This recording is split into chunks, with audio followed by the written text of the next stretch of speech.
My brother's girlfriend often took our expensive things and never gave them back. She also made him pay $1,200 for her trip to Cuba.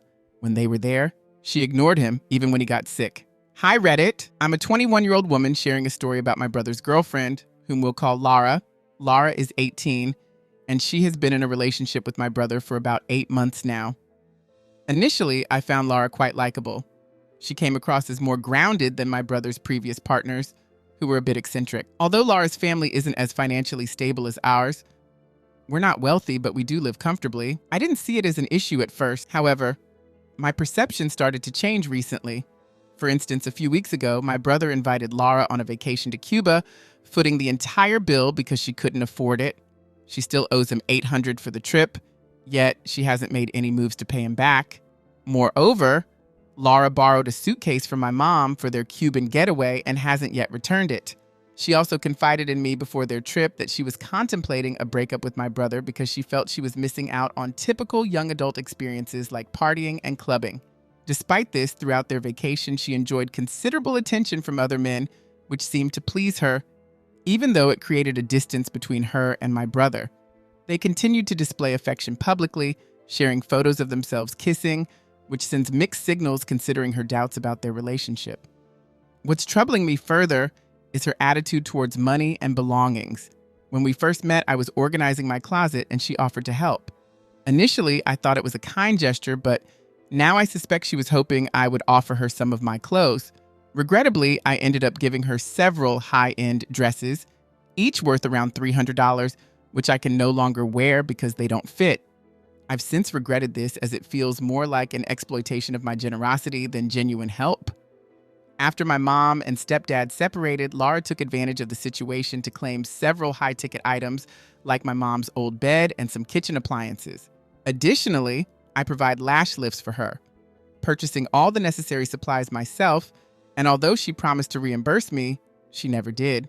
Recently, after their trip to Cuba, she requested I drive to her house an hour away to do her lashes again, despite still owing me for past expenses. This pattern of behavior has left me feeling used, and I'm unsure how to approach this with my brother without causing a rift.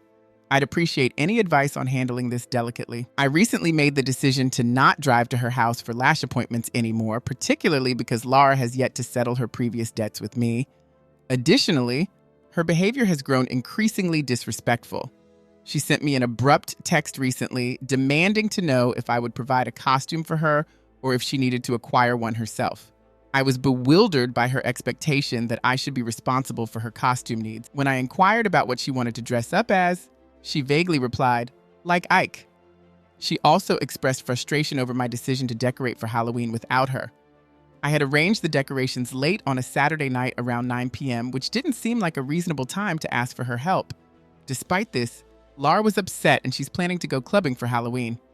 However, I'm not interested in partying right now as I have a significant amount of homework. My brother has also asked me to join them so we could spend time with some friends. His motives, though, are tinged with concern as he wants to keep an eye on Lara, suspecting she might cheat or may have already cheated on him. This suspicion was compounded by some incidents during their recent vacation that left me feeling uneasy about her intentions. For instance, a lengthy phone call with her mom caused them to miss a dinner reservation, and she showed a preference for spending time with new acquaintances over my brother. Her lack of support for my brother became glaringly apparent when he fell ill. Suffering from the flu, he was extremely unwell, dealing with severe symptoms, yet Lara appeared merely annoyed by his condition. Instead of caring for him, she was detached and absorbed in her phone, even ignoring him while he struggled with his illness. This apathy continued on their flight home when he became so sick that he vomited on another passenger. Lara offered no comfort or assistance. Now, I'm grappling with mixed feelings. It's evident that Lara might be taking advantage of our goodwill, yet this behavior seems out of character for her, based on what I initially thought I knew. Lara has confided in me about personal matters, and I'm torn about discussing these with my brother, although he seems to have suspicions of his own. Am I wrong for hoping he would consider ending the relationship with her? To provide more context on the situation, I want to clear up some details about the trip to Cuba and other issues. My brother paid the entire $2,400 for both himself and Lara because she couldn't afford her share at the time, which was $1,200 per person. He did this understanding that she would pay him back, and that's why she still owes him $800. This wasn't a gift, but more of a loan that she has yet to fully repay. Concerning the clothes and furniture, I was initially fine with giving away clothes that no longer fit me, and since my mom no longer needed the furniture, it felt right to help Laura out. However, the situation has started to feel one-sided, particularly as she still hasn't returned my mom's suitcase. The accumulation of these unreturned items, along with the unpaid expenses for the lash supplies and some thoughtless remarks she made, has made me feel taken advantage of. Regarding the incident on the flight, I certainly didn't expect Laura to clean up after my brother when he was ill, but a basic level of compassion and concern for one's partner, especially in distress, would be natural to expect. The illness came on suddenly. My brother fell sick after accidentally using tap water to brush his teeth in Cuba, and it hit him hard during the flight. I understand that Laura is only 18 and still figuring out her life, which includes deciding who she wants to be with. It's fair for her not to rush into a lifelong commitment with my brother, especially if she's feeling unsure. Despite this, her apparent disinterest in spending quality time with him during what was meant to be a romantic getaway does raise concerns about her commitment. I just hope for my brother to find someone who truly cares for him and values his company, as he deserves that genuine connection, especially given our family history. My brother endured a lot of psychological abuse from my stepdad in the past, which involved being updated as of October 26, 2024. Hello, everyone. I just wanted to provide an update on my situation and share a bit more about my past to give some context. First off, thank you all for your comments. Knowing that you don't think I'm the asshole is comforting, although I still wrestle with some guilt. I've been trying to respond to everyone's questions and concerns, particularly about my brother's age. He is 19 years old, not 21, and please rest assured he is certainly not preying on anyone. My deep involvement in his relationship is partly because I see some of my younger self in his girlfriend. When I was 18, I went through a similar phase of partying and questioning my relationship, enabled by the legal drinking age here. Back in those days, I ended a 3-year relationship during the pandemic because it felt like the right thing for me at the time. It wasn't an easy decision, but surprisingly, after about a year and a half of being single, we got back together. It felt like a fresh start.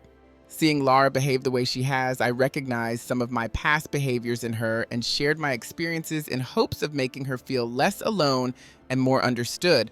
Unfortunately, this has now left me feeling caught in the middle, and I'm not sure if I regret my involvement. Recently, my brother confronted Laura about her disrespectful text to me, expressing how much it hurt him. She felt overwhelmed, thinking we were all against her, and chose to leave rather than stay the night. This escalated to my brother, very upset, calling me to say he was considering breaking up with her, especially since she still owed him money. In that moment, I disclosed something Laura had told me in confidence, and now I feel terrible for betraying her trust. The aftermath of that conversation weighed heavily on me, feeling responsible for the potential end of their relationship. However, this morning my brother called me before heading to work, revealing that Laura had texted him asking for a break. He was livid and planned to collect his belongings from her place and end things definitively. Laura plans to travel to a major city with her sister soon, and my brother suspects she wants to use this time to meet other guys. He's resolved that if that's her intention, their relationship is over. These developments have left me questioning whether I should have shared more or less, but ultimately, I hope that whatever happens leads to the best outcome for my brother's emotional well-being. She insisted that she only needed some time to think, but he was skeptical of her intentions. Now, I find myself grappling with regret, wondering if my openness with her inadvertently led to these events. Yet, I try to console myself by thinking that these issues would likely have surfaced eventually. Many of you have questioned why I am deeply invested in my brother's relationships. Here's some essential background. My brother is inherently kind and gentle, traits that are unfortunately seen as weaknesses by some, much like they were by our stepdad, who exploited these qualities through psychological abuse. This history of mistreatment is why I feel compelled to protect him. I hadn't shared this part of our history in my original post because it's a painful subject for me. During the worst of times with our stepdad, I lived with our father to escape the toxic atmosphere. My stepdad couldn't manipulate me as he did with my brother, and I was the only family member who consistently stood up to him. Things reached a boiling point when my brother had to flee to our dad's house one night after nearly being assaulted by our stepdad. That night was a turning point. My mother, who was also being abused, was unaware of the full extent of what my brother endured until then. She ended the relationship shortly after and sold the house. Later, my brother and I moved in with our dad, and eventually, my brother and mom got a new place together. They have both been in therapy to recover from the emotional scars. Reflecting on these experiences, I am haunted by guilt for not being there more for my brother during those critical moments. I feel that I failed in my roles as his sister and as a daughter. Growing up, I often shielded him during our parents' divorce by keeping him busy and away from their conflicts, absorbing the brunt of the emotional turmoil myself. My overprotectiveness stems from these past experiences. With his previous relationship, I kept my distance, which I know hurt him because he needed my support then. This time, perhaps I've swung too far the other way, but I can't help but feel responsible for ensuring his happiness. This time around, I consciously made an effort to be more involved and supportive of my brother's relationship, hoping not to appear unwelcoming or harsh towards someone important to him. Despite these intentions, I now find myself in an uncomfortable middle ground. Since their argument, I haven't spoken to her. I don't want her to think I'm holding a grudge, but I'm also cautious about upsetting my brother by maintaining contact with her. I'm not even sure if she is interested in speaking with me again. It seems she might have been trying to create some distance, and perhaps I missed the signs. I'm frustrated with myself because I wanted to be supportive, yet it feels like my efforts may have inadvertently complicated things further. Now, I'm unsure of how to proceed. My brother, on the other hand, seems determined to focus on himself and move on by working on his fitness and personal happiness. His reaction has been to somewhat dismiss the emotional impact of the situation, focusing instead on self-improvement. While it seems like he's trying to brush it off, I know this is likely a defense mechanism to protect his pride and cope with the pain. It's a tough situation, and while this update might not be what everyone was hoping for, it's the current state of things. Switching gears, I have another distressing situation involving my own relationship.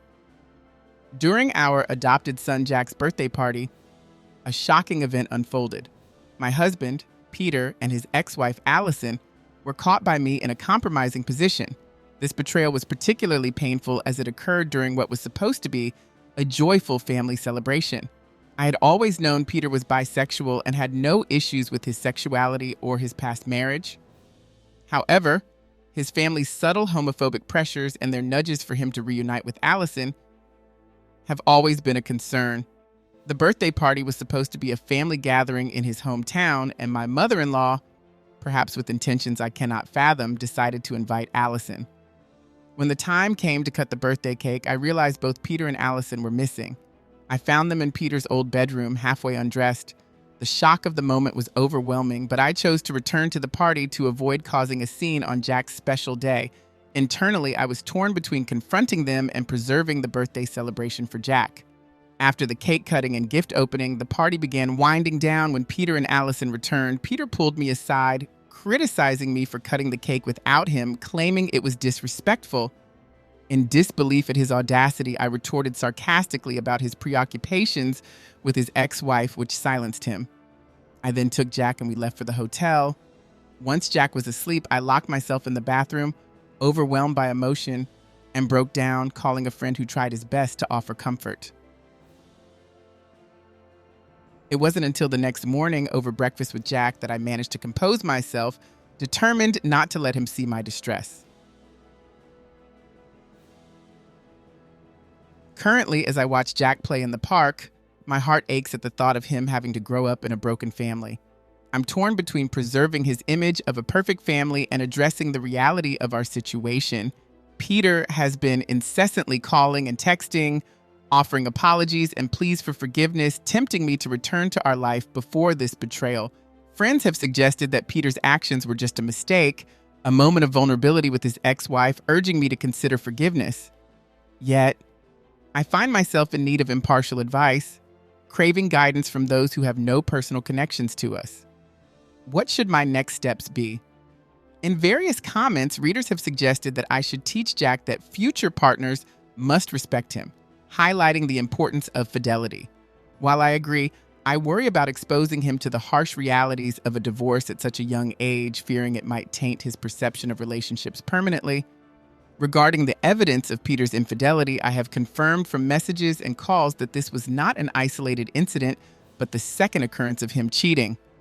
I hadn't considered the health implications, so I plan to get tested for STIs thanks to a commenter's advice. The discussion also touched on the repeated disrespect and betrayal by Peter. Discover Update 1, September 14th, 2024. First, I'd like to extend my gratitude for all the advice shared with me, which has been eye-opening regarding my situation with Peter and Allison. I want to clarify a few points before providing an update. When I discovered Peter and Allison, the music downstairs was very loud, and they did not see me at the door due to their positioning and the noise. Secondly, I was paralyzed by shock in the moment I found them, which is why I didn't intervene immediately.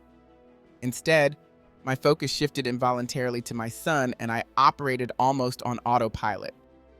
Thirdly, Peter did not accompany me to the hotel afterward. I switched hotels at the last moment and left in a taxi. He tried to follow, but ended up staying with his parents while Allison left. We met when I was 20 and he was 30.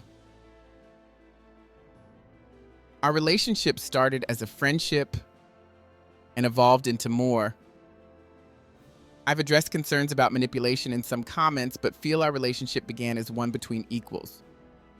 Following your suggestions, I've taken tests for STIs and STDs with results expected soon and a follow-up test planned in 3 weeks. With my son away on a sleepover, I took the opportunity to have a conversation with Peter. He came over shortly after I messaged him. He inquired about our son, and after I updated him, we sat down to talk. Emotions ran high, and we both ended up crying. I asked him several direct questions about the nature of his infidelity, trying to understand the frequency and reasons behind his actions. From our conversation, it became clear that his first indiscretion occurred 2 years ago during a solo visit to his parents, where he reconnected with Allison under the influence of alcohol and loneliness, compounded by my focus on our son since his adoption. He insisted that nothing occurred again until the recent birthday party, attributing some responsibility to his mother's pressure, which I find hard to accept at face value. Despite his assertions that he does not love Allison, the trust between us has been irrevocably broken. After a lengthy discussion, I made the difficult decision to ask for a divorce. He was devastated, pleading for another chance, but I stood firm, explaining that the inability to trust him would undermine any potential reconciliation. Eventually, I emphasized the need to focus on our son Jack's well-being, suggesting that we could remain friends and co-parent effectively. Peter's reaction escalated dramatically during our confrontation. His anger was unlike anything I'd ever witnessed from him. He began yelling, shockingly blaming Jack for our troubles, claiming that adopting him had driven a wedge between us. His outburst terrified me, especially when he slammed his hand on the table and stormed out. Fearing for Jack's safety, I immediately called the home where he was staying and warned them not to let Peter in if he showed up. After this distressing incident, I was genuinely afraid that Peter might attempt something drastic. I reached out to my friend Thomas, who came over to support me. He's been staying with me to help me navigate through this tumultuous period as I begin the process of moving forward with the divorce. Update 2, September 25th, 2024. I apologize for the delay in updating. These past weeks have been exceptionally turbulent. Peter has begun exhibiting increasingly concerning behavior by showing up unannounced at my workplace, following me, and even using burner phones to contact me. Despite my fears, thankfully, he has not approached Jack. Peter expressed nostalgia for the early days of our relationship, lamenting that my attention shifted away from him to Jack after the adoption. He confessed to missing the times when I was more dependent on him, especially when I was frequently ill and reliant on his care, a situation that persisted until we adopted Jack and I began to gain strength and independence. His words revealed a disturbing longing for my past vulnerability. Yesterday, his desperation reached a peak when he followed me to work and caused a scene, proclaiming that I belonged to him and reminding me of our marital vows, which necessitated security intervention. Feeling unsafe, I avoided going to my car where he was waiting and instead took a taxi home. He continues to send messages and appears at our house unpredictably. To ensure Jack's and my own emotional well-being, I've taken time off work and arranged for Jack to see a therapist. Once the divorce is finalized, I plan to seek therapy myself. As I grapple with these developments, I will continue to update as circumstances evolve.